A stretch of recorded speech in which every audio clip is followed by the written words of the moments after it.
Indo British advanced pain clinic నొప్పి మాయం surgery దూరం ఫర్ అపాయింట్మెంట్స్ 9155515563. హాయ్ హలో నమస్తే welcome back to iDream media. ఈరోజు మనతో ఉన్నారు సర్టిఫైడ్ ఫైనాన్షియల్ ప్లానర్ మాధవిరెడ్డి గారు. ముఖ్యంగా బడ్జెట్ గురించి, బడ్జెట్ టైంలో ఉన్న స్టాక్స్ అండ్ వాటి ఇంపాక్ట్ ఏ విధంగా ఉంటుంది, లేటెస్ట్ అప్డేట్స్ ఏంటనే తెలుసుకుందాం. Hi ma'am. హలో అండి. So budget planning ma'am, Nirmala Sitharaman గారు ఎటువంటి వరాలా లేకపోతే బాంబు ఏమైనా తెచ్చుకున్నారని చూడాలి. సో ఇది అంటే 3.0 ఆఫ్ మోడీ టర్మ్. ఈ వాళ్ళ టర్మ్లో this is first full budget. Last time వచ్చింది కానీ that is mid term budget. So ఇది ఏంటంటే ఫుల్ టర్మ్ బడ్జెట్ ఇప్పుడు వాళ్ళు 3.0లో రాబోతుంది. So this is very exciting అనేది మనం చెప్పొచ్చు. అండ్ ఫైనాన్స్ మినిస్టర్ అయిన నిర్మలా సీతారామన్ గారికి ఇది 8th show for budget. That is congratulations. అసలు 8th time she is giving the speech on the budget in the parliament on February 1st. ఆ రోజు markets ఉన్నాయండి. సో యాక్చువల్గా అయితే సాటర్డే రోజు మార్కెట్స్ ఉండవు, because there is a budget కాబట్టి మనకి February 1st ఆ రోజు మనకి రెగ్యులర్గానే మార్కెట్స్ ఉన్నాయి. అది అందరూ కూడా ఒకసారి గమనించాలి. బడ్జెట్ రోజు February 1st Saturday markets are open as నార్మల్గా ఓపెన్ అవుతూ ఉన్నాయి. So these are all specialities అని మనము చెప్పొచ్చు.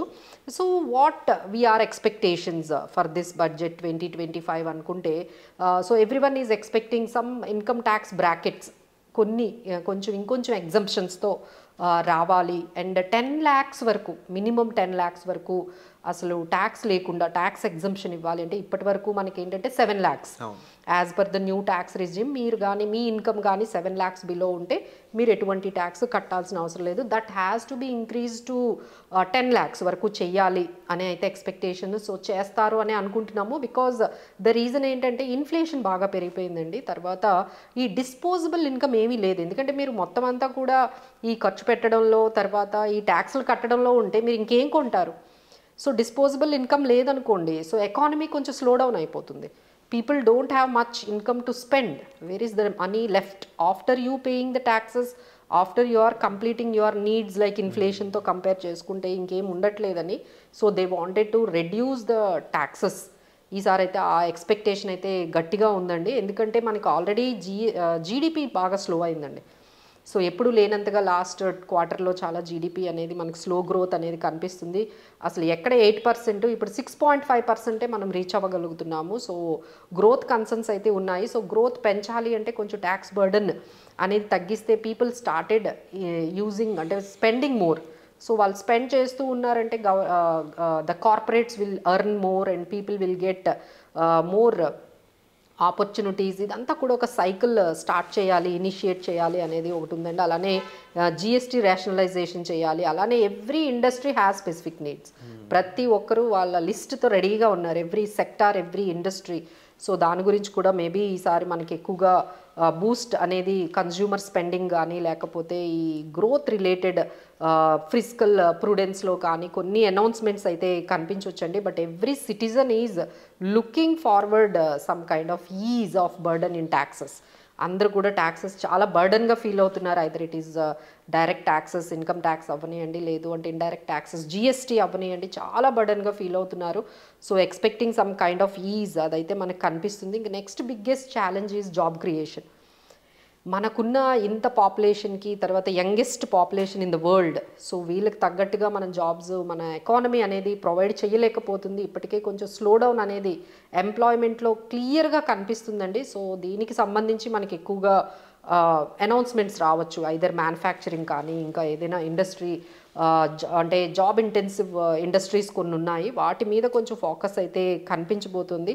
అలానే కొంచెం ఈసారి ట్యాక్స్ రిఫార్మ్స్, అంటే ఎప్పటి నుంచో అది 2015 నుంచి కూడా ఈ ట్యాక్స్, అంటే మనకి ఇన్కమ్ ట్యాక్స్ 1961 ఉంది. ఈ యాక్ట్ని కొంచెం సింప్లిఫై చేసి ఒక కామన్ పర్సన్కి కూడా ఇన్కమ్ ట్యాక్స్ ఈజీగా అర్థమయ్యేటట్టుగా ఒక ఇన్కమ్ ట్యాక్స్ కోడ్ కానీ ఒక బిల్ని తీసుకురావాలి. So that every normal person also, ఎందుకంటే ఇప్పుడు ట్యాక్స్ అనగానే అందరికీ కొంచెం ఆ టెర్మినాలజీనే కొంచెం కన్ఫ్యూజ్డ్గా ఉంటుంది, ఏం అర్థం కాదు అసలు. సో దాన్ని ఇంకొంచెం సింప్లిఫై చేద్దాము అని చెప్పి ఈసారి మేబీ మనకి ఈ బడ్జెట్లో ఒక ట్యాక్స్, డైరెక్ట్ ట్యాక్స్ కోడ్ ఏమైనా కొత్తది మనకి తీసుకొచ్చే అవకాశం అయితే దానివల్ల కూడా మనకి కనిపిస్తుందండి. సో సింప్లిఫికేషన్ ఫ్యాక్టర్ కింద చూడండి. సింప్లిఫికేషన్ అండి ఈసారి మొత్తం కూడా అంటే ట్యాక్స్ అంతా కూడా అంటే సబ్మిట్ చేయటం కానీ ఒక కామన్ పర్సన్కి అర్థం అయ్యేటట్టుగా, ఎందుకంటే న్యూ ట్యాక్స్ రెజిమ్ చాలా అర్థం కాకుండా ఉందని చాలా మంది ఈ ఓల్డ్ ట్యాక్స్ రిజిమ్ పెట్టారు, న్యూ ట్యాక్స్ రిజిమ్ పెట్టారు, ఇంక ఇవన్నీ కూడా కొంచెం కన్ఫ్యూజ్డ్గా ఉన్నాయి. ముందు కొన్ని ఎగ్జంప్షన్స్ అన్నారు, కొన్ని ఎగ్జంప్షన్స్ తీసేశారు. సో ఈసారి ఏమైనా కొంచెం ఇంకా సింప్లిఫైడ్ చేయడం అనేది, అంటే ఒక కామన్ పర్సన్ ఆయన ఓన్గా ఏ ట్యాక్స్ కన్సల్టెంట్ దగ్గరికి వెళ్లకుండా, చార్టెడ్ అకౌంట్ దగ్గరికి వెళ్లకుండా మీరే ఓన్గా వాళ్ళు ఇచ్చే వెబ్సైట్స్ ద్వారా టెక్నాలజీని యూజ్ చేసి సింప్లిఫై చేసే అవకాశాలు అయితే మనకి ఈసారి బాగా కనిపిస్తున్నాయండి. So now we have to see some stocks అండి. అంటే బడ్జెట్ ఎప్పుడైతే పెట్టారో డెఫినెట్లీ కొన్ని స్టాక్స్ అయితే పెరుగుతాయి.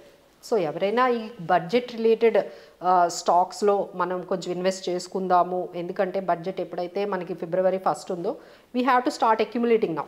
ఇప్పటి నుంచి కొంచెం ఎవరైనా ఇన్వెస్ట్ చేసుకోవాలి కొత్త వాళ్ళు కానీ, లేకపోతే ఈ బడ్జెట్లో ఈ బడ్జెట్ ర్యాలీలో ఏమైనా మీరు కొంచెం పార్టిసిపేట్ చేసుకోవాలి అనుకుంటే particularly you can go with infra అండి. ఈసారి ఇన్ఫ్రాస్ట్రక్చర్ మీద గవర్నమెంట్ చాలా స్పెండ్ చేయాల్సి ఉంది. లాస్ట్ టైం అంత స్పెండ్ చేయలేదు బికాజ్ ఆఫ్ ఎలక్షన్స్. అంటే ఎప్పుడైతే ఎలక్షన్ కోడ్ ఉంటుందో అండి, మహారాష్ట్ర ఎలక్షన్స్ కానీ, ఢిల్లీ ఎలక్షన్స్ కానీ, ప్రతి స్టేట్లోనే ఎలక్షన్స్ ఉండేది. సో అక్కడ దానివల్ల ఏమవుతుందంటే ఆ కోడ్ వల్ల వాళ్ళు ఎక్కువ స్పెండ్ చేయలేదు. So now they are very much aggressive on spending on infrastructure. So దానికి రిలేటెడ్ కొన్ని స్టాక్స్ ఉన్నాయండి, లైక్ ఐఆర్బి, ఎన్సిసి, ఎల్ఎన్టీ. వీటి మీద మీరు ఏమైనా ఇన్ఫ్రాస్ట్రక్చర్ రిలేటెడ్ ఈ స్టాక్స్ని అయితే మీరు బై చేసుకోవచ్చు. అలానే defence, you know that every బడ్జెట్లో కూడా డిఫెన్స్కి చాలా వరకు వాళ్ళు హయ్యెస్ట్ ఎలకేషన్ ఆఫ్ ఫండ్స్ అయితే జరుగుతాయి.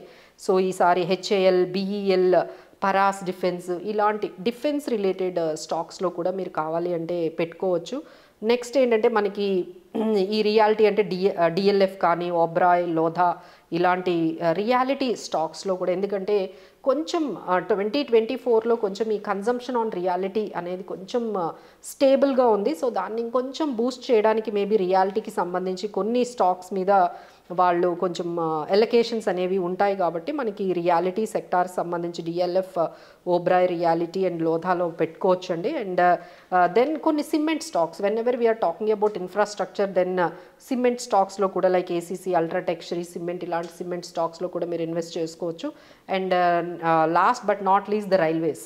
ఎప్పుడు కూడా రైల్వేస్లో ఇంకా ఇన్వెస్ట్మెంట్, అంటే మనకున్న పాపులేషన్కి అసలు ఎంత స్పెండ్ చేస్తున్నా, ఎంత ఇన్ఫ్రాస్ట్రక్చర్ డెవలప్ చేస్తున్నా సరిపోవడం లేదు. యూ నో దట్ ఈవెన్ మనం మొన్న సంక్రాంతికి కూడా ఈవెన్ ఐ ఫెల్ట్ ఏంటి మనకి ఎందుకు ఇన్ని ట్రైన్స్ ఇంకా ఎందుకు ఇంత తక్కువ ఉన్నాయి, ఇంకొన్ని ఎందుకు వేయడం లేదు అనే ఎప్పుడు మనకి అది అనిపిస్తూనే ఉంటుందండి. Demand because of people are moving a lot from one place to another place. So we need lot of infrastructure development అయితే ఇంకా రైల్వేస్లో జరగాలి అనేది అనిపిస్తుంది. సో దానికి రిలేటెడ్ ఈసారి కూడా బిగ్గెస్ట్ ఎలకేషన్స్ ఉండొచ్చు. So based on that RVNL, IRFC, LNT, ఇలాంటి మీరు కొన్ని రైల్వే రిలేటెడ్ స్టాక్స్ కూడా తీసుకోవచ్చండి. సో ఎవరైనా ఈ బడ్జెట్ రిలేటెడ్ స్టాక్స్లో మీరు ఎంట్రీ తీసుకోవాలి అంటే రైల్వే కానీ, లేకపోతే cement and infrastructure, reality and defence, so వీటన్నిటి మీద కూడా బడ్జెట్ కొంచెం ఎక్కువ ఫోకస్ చేస్తుందండి. ఎలకేషన్ ఎప్పుడైతే చేస్తారో అందులో కొంచెం మూమెంట్ కనిపిస్తుంది, ఆ స్టాక్స్లో, ఆ సెక్టార్స్లో కొంచెం మూమెంట్ కనిపిస్తుంది. ఇవి మనం ఏవైతే స్టాక్స్ చెప్పామో అవి ఎప్పుడు కూడా ఆల్ టైమ్ ఫోకస్ ఎక్కువ ఇన్ఫ్రాస్ట్రక్చర్ అండ్ ఇన్ఫ్రాస్ట్రక్చర్. అవునండి, ఎందుకంటే మనకు ఈ ఇన్ఫ్రాస్ట్రక్చర్ అంటే we're developing economy. Definitely. So ఎప్పుడైతే ఎకానమీ అనేది డెవలపింగ్ అవుతుందో we need lot of infrastructure development, either metros కానీ, ఎయిర్పోర్ట్స్ కానీ, పోర్ట్స్ కానీ చాలా డెవలప్ చేయాల్సిన అవసరం ఉంటుంది. సో రోడ్స్ కానీ ఇవన్నీ కూడా, రైల్వేస్. అండ్ మిగిలిన టైంలో కూడా ఐ థింక్ అదానికి సంబంధించిన వాటి మీద కూడా ఎక్కువ ఫోకస్ ఉండే ఛాన్స్ ఉందేమో. అవునండి, of course. So Adani now is on like హ్యాపీగానే ఉన్నట్టు అనిపిస్తున్నారు. ఎందుకంటే ఏదైతే హిండెన్బర్గ్ ఉందో ఆయన మొత్తం అది క్లోజ్ చేసేసారు. సో ఆ న్యూస్తోనే Adani stocks have been increased. So definitely అండి అదాని వాళ్ళు ఎక్కువగా కూడా ఇన్ఫ్రాస్ట్రక్చర్ అండ్ వాటిల్లోనే ఉన్నారు కాబట్టి అదాని స్టాక్స్ కూడా కొంచెం పాజిటివ్గానే వెళ్ళే ఛాన్సెస్. అండ్ లేటెస్ట్ ఇన్ఫర్మేషన్ మీరు మాట్లాడడం జరిగింది, ఫార్మింగ్ మీద ట్యాక్స్ అనేది ఏదైతే ఉందో కొంచెం అంటే ఈసారి కొంచెం సర్ప్రైజింగ్గా మరి చూడాలండి. అంటే there are many things are coming from different sectors నుంచి ఎక్స్పెక్టేషన్స్ వస్తున్నాయి. బట్ ఫైనల్గా లాస్ట్ టైం కూడా ఇట్ ఈజ్ అన్ఎక్స్పెక్టెడ్ అండి. అంటే ఎల్టీసీజీని ఒక్కసారిగా వాళ్ళు లాంగ్ టర్మ్ క్యాపిటల్ గెయిన్స్ అసలు 12.5% మేము ఎక్స్పెక్ట్ కూడా చేయలేదు. సో ఈసారి అలాంటివి ఏమైనా మనకి ఇట్లా మళ్ళీ ఫార్మర్స్ మీద అగ్రికల్చరల్ మీద ఇంత అమౌంట్ ఉంటే వాళ్ళ మీద కూడా ట్యాక్స్ వేస్తారు, అసలు ఏంటో like we have to wait and watch how the government is taking up. అది కూడా మేము అసలు ఎక్స్పెక్ట్ చేయలేదండి లాంగ్ టర్మ్. ఎందుకంటే మార్కెట్స్ ఇప్పుడిప్పుడే కొంచెం కొత్త వాళ్ళందరూ ఎంటర్ అవుతున్న టైంలో ఇప్పుడు మళ్ళీ వాళ్ళకి ఒక్కసారిగా 12.5% అని చెప్పి వాళ్ళని ఇంకొంచెం డిసప్పాయింట్ చేసినట్టుగా అనిపించింది. సో ఈసారి ఏమి మనకి నెగిటివ్ న్యూస్ వస్తుందో we have to wait and watch. Salary persons కూడా ట్యాక్స్ బర్డెన్ అనేది కాస్త ఏమన్నా అవునండి. అవును, అంటే this time they wanted to focus on new tax regime మీద ఎక్కువగా ఫోకస్ చేస్తారండి. ఎందుకంటే ఆల్మోస్ట్ ఇప్పుడు 70% కన్వర్ట్ అయిపోయారు న్యూ ట్యాక్స్ రెజిమ్కి. సో ఈ బడ్జెట్లో 2025 బడ్జెట్లో ఇచ్చే ఈ న్యూ ట్యాక్స్ బీజ్ ఏవైతే ఉన్నాయో వాటితో ఇక కంప్లీట్లీ 90% న్యూ ట్యాక్స్ రిజిమ్కి కన్వర్ట్ అయిపోవాలనే వాళ్ళ ఉద్దేశం కూడా. ఇక నెమ్మదిగా మనం ఓల్డ్ ట్యాక్స్ రిజిమ్ నుంచి బయటకు వచ్చేస్తాము. Maybe by 2025 budget will give you a full clear picture that now we're going to have new tax regime. Definitely ma'am, I'm waiting for that moment and thank you so much for the information ma'am. So latest updates కోసం చూస్తూనే ఉండండి ఈ channel. అలాగే display అవుతున్న numbers call చేసి guidance కోసం మీరు మ్యామ్ని సంప్రదించవచ్చు.